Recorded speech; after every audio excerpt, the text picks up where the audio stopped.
Here on See Mindy Mom, I have an entire playlist of videos devoted to cooking from the pantry and using stuff up that we already have in the kitchen, delaying going to the grocery store. I've talked about it so much, made so many videos. I think I have over 40 videos on this particular topic. So over the last few years of making these videos and trying to devote myself to this concept from time to time in my own household, I've learned a few things. I'm gonna share those things with you today while we walk through a pantry use it up challenge, and hope that I can encourage you to be good stewards of what you have and possibly save a little money by making good use of the food you've already purchased and delaying a trip to the grocery store. We live in a day and age when almost everybody carries around a computer in their pocket. And this can be a huge help in pantry cooking. I have often said in these videos, Pinterest is my friend, or Google, or some other search engine that allows you to type in the ingredients you have on hand and it will just pop up with different ideas for how to utilize those ingredients. I have a few of these Southern style chicken bites left. It's like a third of this bag or so. These are okay. They aren't as good as the ones that I get at Sam's sometimes, but I thought I would whip something up with these. I'm gonna throw them into the air fryer, and then I'm going to make like a honey garlic sauce to go along with this. And we're gonna whip up just some really easy veggie fried rice for dinner tonight. My chicken is in the air fryer, so we're getting started on the fried rice over here. And I have a little bit of diced onion, like maybe a quarter cup. It's sauteing in vegetable oil. I am not the perfect fried rice maker. This is just the way I make it. When I make it, I use vegetable oil. So I gave the onions a couple minutes head start, and I'm gonna add a little garlic now. These are peas and carrots. They're actually frozen peas and carrots, but they're not frozen. I popped them in the microwave for about 4 minutes earlier in the day, and then I put them in the refrigerator, and I tried to get as much of the moisture out of them as possible. I just didn't want my oil to pop all over the place. Since those are par cooked, they won't take very long at all to saute with the onions, just another minute or so. I just want to bring everything back up to temperature. Now I'm adding my rice, and these are like little frozen rice bags that you can get at Trader Joe's. I've had mine in the freezer a while. So I cooked those up earlier today, and they've been in the fridge because I've always been told that you should use chilled rice in fried rice. So that's the way I do it. I'm adding some ground ginger, soy sauce. I don't measure, I just do to taste.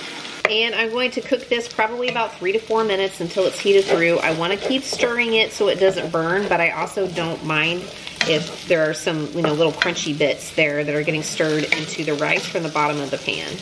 Okay, I forgot, I also have a little bit of this bag of riced cauliflower, so I'm gonna stir that in for some extra veggie power because why not? I am just kind of lazy, you guys, and I actually just scoot all the rice over to one side in the pan and then crack the eggs and cook them right next to the rice and then gradually stir them in. It doesn't take very long. I turn my heat down to low because my eggs will cook really fast and my pan is plenty hot for that. Finishing touches, salt and pepper to taste, just a drizzle of toasted sesame oil. And I'm gonna add just a little bit of rice wine vinegar. I've actually not done this before, but I was reading something on Pinterest, which is my friend, that'll just a little splash of it kind of adds a little bite to it, which I really like.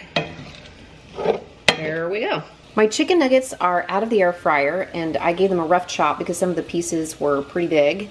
And in this pot, I am making a garlic honey sauce because Pinterest is my friend. I'll leave it linked in the description box below. So this is a combination of honey, garlic, soy sauce, garlic chili sauce, and a little bit of water. And now I am adding a cornstarch slurry, just about a tablespoon or so of cornstarch and a couple tablespoons of water.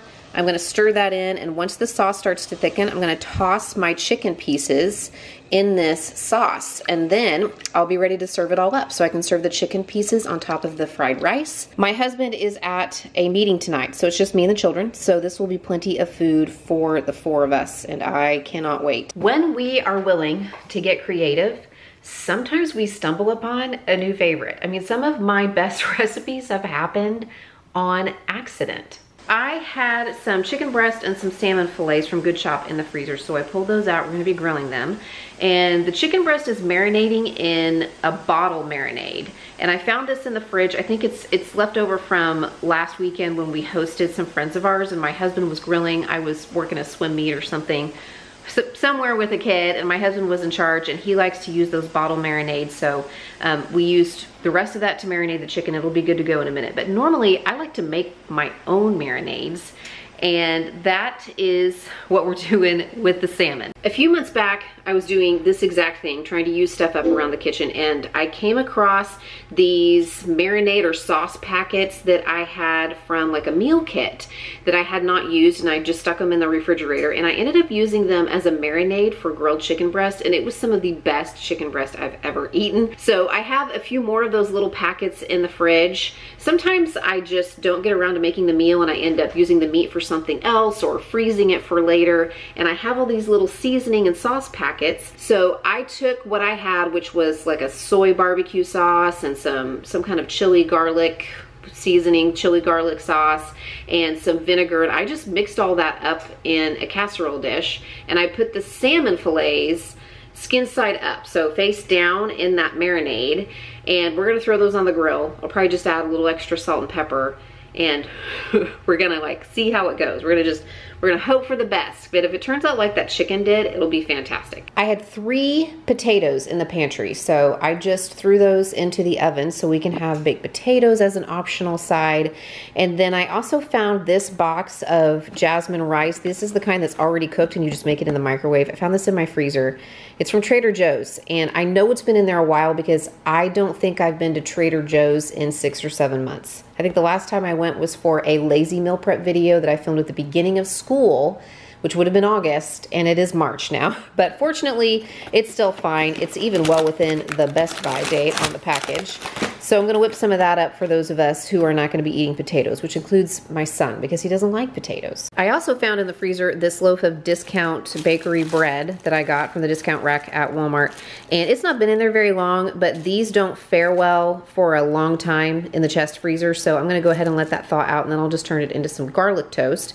And I'll probably just peruse the refrigerator for some fresh veggies that we need to use up and put out a little ranch dressing. People can just have fresh veggies and dip to go along with the meal tonight. Good Chop is sponsoring today's video. They offer high quality meat and seafood that they will ship right to your door. We love Good Chop. We love working with them. We almost always have Good Chop products in our freezer, and you see them all the time in my videos. Good Chop offers customizable boxes, so you can decide what you're getting and you can choose from over 60 high quality cuts. Things like 100% grass-fed ribeyes, USDA prime filet mignon, wild-caught salmon, free-range and organic chicken breast, chicken wings, pork tenderloin, and thick-cut bacon, just to name a few. You've heard me rave about the Good Chop steaks. You've also seen us eat the salmon and the shrimp, which is fantastic. Of course, we like the bacon. Right now, you can get $120 off across your first 4 boxes with Good Chop when you visit the link in the description box below, or you go to goodchop.com/YouTube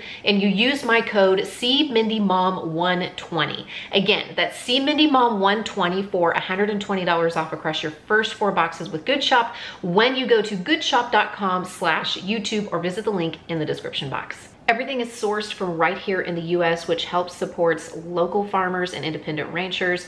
There are no antibiotics or added hormones ever, plus they offer a 100% money-back guarantee.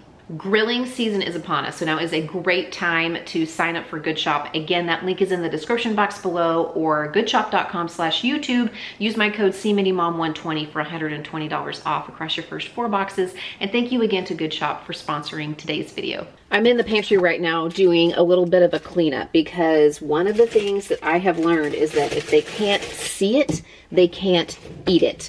And doing a little bit of a clean out, just a little bit of a tidy up in our pantries, a little reorganization in the refrigerator, moving stuff to the front, not just to take inventory, but to make things visible again. Sometimes that reminds the people in our household of what's available to eat.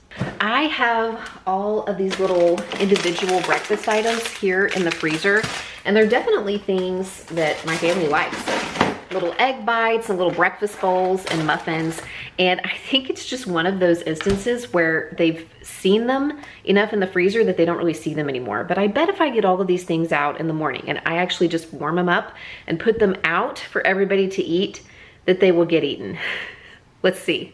One thing I try to keep in mind when using up stuff from my pantry, fridge, and freezer is that not all meals are created equal. Fed is fed. And sometimes it's not about getting what we want, it's just about getting what we need.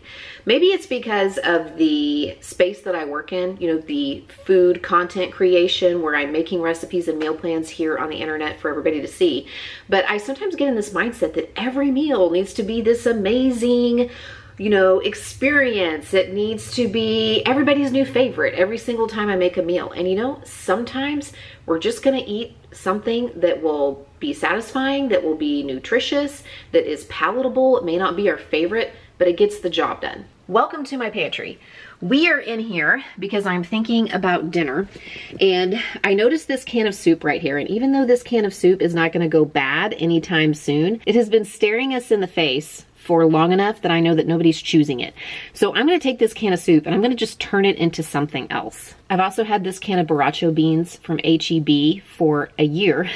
I know it's been a year because I picked this up over spring break last year and we're almost to spring break this year. So what I'm thinking already is some kind of like enchilada soup type situation with these items and a few other things. Let's see what we can throw together. So far, I have added to the mix a can of fire roasted diced tomatoes, and I thought I would just make up some broth, you know, from bouillon or broth base, but I found this. It's been in my pantry for a minute. So I think I'm gonna add this to the mix as well. And I'll probably start by sauteing some onions and garlic and butter, and then adding these things to probably my crock pot. I could do it on the stove, but I'm just gonna put it in the crock pot and we'll see where we're at. Would it be weird to throw these sweet potatoes into that enchilada soup? I don't know why I bought these because we're not big sweet potato fans, but they've been in my freezer for several months. So I'm thinking about throwing these into that enchilada soup creation that I'm coming up with. I found this recipe on Pinterest from Gimme Some Oven. I'll leave it linked in the description box below for a sweet potato enchilada soup. And it seriously is like all of the ingredients that I'm already using. So I'm gonna go for it. I'm gonna toss the sweet potatoes in there as well. I also have maybe a third of this pint of heavy cream in here. So I'll probably stir that in at the end and just, you know, season it with a little extra salt and pepper if I feel like it needs it. I'm coming over here to the bread box because, yep, I am right. My suspicion is confirmed that we have a few packages of tortillas in here. It would be best to use up.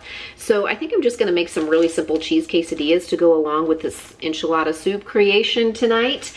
I figure those will be really good, like dipped in the soup or just served alongside it. Will this be the best, most amazing meal we've ever had? Probably not, but it'll get the job done. It'll get us all fed on a night when we've got something extra in the schedule. We have a band concert.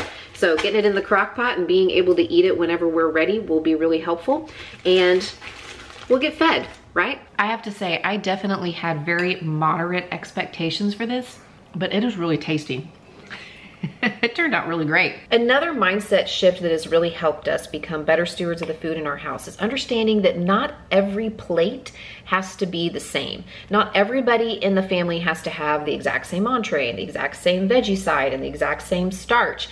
They can look different. Don't underestimate the power of a leftovers buffet. I do this all the time. Probably a few times a month, I'll pull out the 1 or 2 servings of this dinner and the 1 or 2 lunch preps that are left over and peruse the veggie and the fruit crispers for what's in there, kind of set it all out and let everybody build their own meal from that. And we can still set some parameters for the kids and encourage them to choose, you know, 1 vegetable and 1 entree or whatever we want to do. But this allows everybody to have some ownership in their food, choose the things that they really like, but still use up the stuff we have hanging out in our fridge, even if on their own they can't create the same plate for every single person in the household. I will admit that I have been guilty of saying, there's nothing to eat in this house. I really need to go to the store. But if I'm being honest, when I really take a look at what's already in the kitchen, we have more than we think. And if I do a little bit of work looking around at the bits and pieces that are hanging out and the stuff that's already here, I can usually come up with a day or two's worth of meals.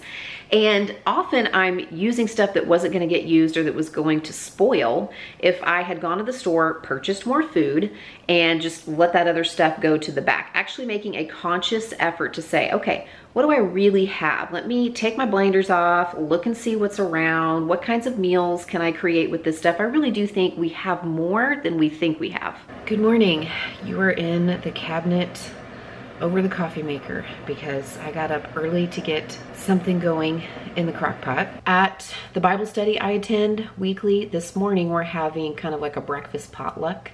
So I put some cheesy hash browns into the slow cooker. I think this is a really well-known crock pot recipe. It's like a throw and go crock pot recipe. I don't make it super often just for every day because it's kind of rich. It has butter and sour cream and cheese in it, but it's really great then for a potluck because, you know, people usually just take like small spoonfuls of things so they can sample everything. So this will be a good one. I'll leave a link in the description box below. Because I am in the food content space, because I make videos where I make different recipes and meal plans and shopping, these pantry use it up challenges are usually just a little bit of a bigger deal for me because of the work I do. It's sort of one of the things I deal with, having extra things around that I want to get rid of. So I often will sign up for these kinds of things, or if there is a teacher's luncheon at school, or, you know, an opportunity to send food to a family like a meal train, because that is a really fantastic way for me to kind of eat down my pantry so I can prepare to buy more food for the next round of videos. All that's to be said, if you're doing a pantry challenge, you don't need to like get up super early to make crock pot recipes. It's just the world I live in being a food YouTuber. If you want more pantry use it up inspiration, I've got a whole playlist of these types of videos linked in the description box before, or YouTube is gonna recommend this video to you. Make sure you're subscribed. I'll see you soon.